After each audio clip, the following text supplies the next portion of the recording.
মাঝে মাঝে এই মায়ের হাতের রান্নাগুলোর কথা ভীষণ মনে পড়ে। এই যেমন আজ এই লাউটাকে দেখেই মায়ের কথা মনে পড়লো।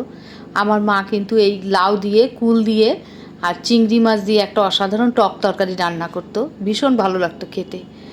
আজ এই লাউটাকে দেখে আমার মনে হলো মায়ের মতন সেই তরকারিটা আমিও একটু রান্না করি, চেষ্টা করি। সেই জন্য লাউটাকে প্রথমে কেটে ধুয়ে একটু সেদ্ধ বসিয়ে দিলাম। লাউগুলো বেশ খানিকক্ষণ সেদ্ধ হয়ে যাওয়ার পর এতে আমি দিয়ে দিলাম চেরা কাঁচা লঙ্কা, পরিমাণ মতো নুন আর হলুদ।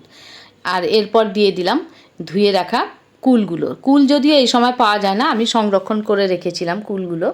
যাই হোক, লাউ আর কুল আমার সেদ্ধ হয়ে যাওয়ার পর এরপর কড়াই বসিয়ে দিলাম।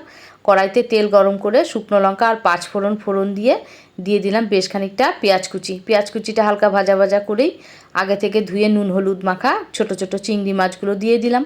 চিংড়ি মাছটা ভাজা ভাজা হয়ে যাওয়ার পর দিয়ে দিলাম সেদ্ধ করা লাউটা।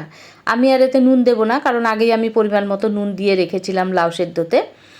তাই নামানোর আগে সামান্য চিনি দিয়ে নামিয়ে নিলাম। তোমরা যারা এই তরকারিটা খাওনি, অবশ্যই একবার বানিয়ে খেয়ে দেখো। এই গরমে কিন্তু এই তরকারিটা অসাধারণ লাগে খেতে।